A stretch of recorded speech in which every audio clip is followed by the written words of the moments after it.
श्री स्वामी चरित्र सारामृत अध्याय 3 श्री गणेशाय नमः। धन्य धन्य ते याजंती स्वामी चरणी ज्यांची भक्ती, त्यांची नाही पुनरावृत्ती पदपावती कैवल्य।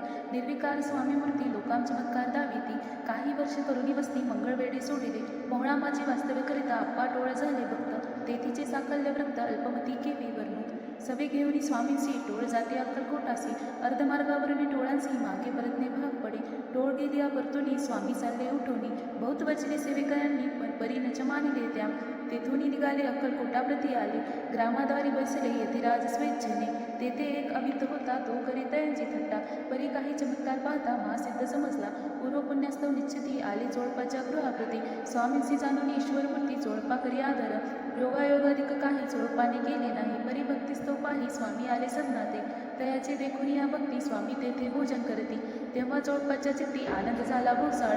तेपासून तयांचे घरी राहिले स्वामी अवतारी, दिवस दिवस चाकरी चोळपा करी अधिकाधिक। तेव्हा राज्यपदाधिकारी मालोजीराजे गारेवरी, दक्षासुनी कारभारी परमज्ञानी असतीचे। चोळपाच्या गृहापती आली कोणी एक येती, लोकां चमत्कार दाविती गावात मात पसरली। लोका माझी पसरली मात नृपासी कळला वृत्तांत, की आपल्या नगरात यथी विख्यात पातले। वार्ता ऐसी ऐकोनी राव बोलला काय म्हणी, गावात येती येऊनी फार दिवस झाले। परी आम्हा श्रुत पाही आजवरी झाले नाही, आता जाऊनी लवलाही भेटू तया येतीवर्या। परी ते केवळ अंतर्ज्ञानी ऐसी वार्ता ऐकली कानी, हे सत्य तरी येऊनी आताच देती दर्शना। राव मुखातून वाणी निघाली तोची यतिमूर्त पुढे ठेली, सकळ सभा चकित झाली मती गुंगली रायाची।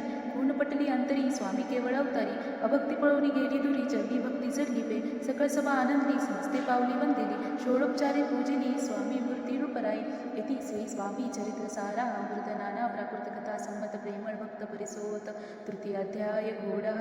श्री स्वामीराज चरणार्पणमस्तु, श्रीरस्तु शुभं भवतु। इति श्री स्वामी चरित्र सारामृते अक्कलकोट नगरे प्रवेशे तृतीय अध्यायः। श्री स्वामी समर्थ।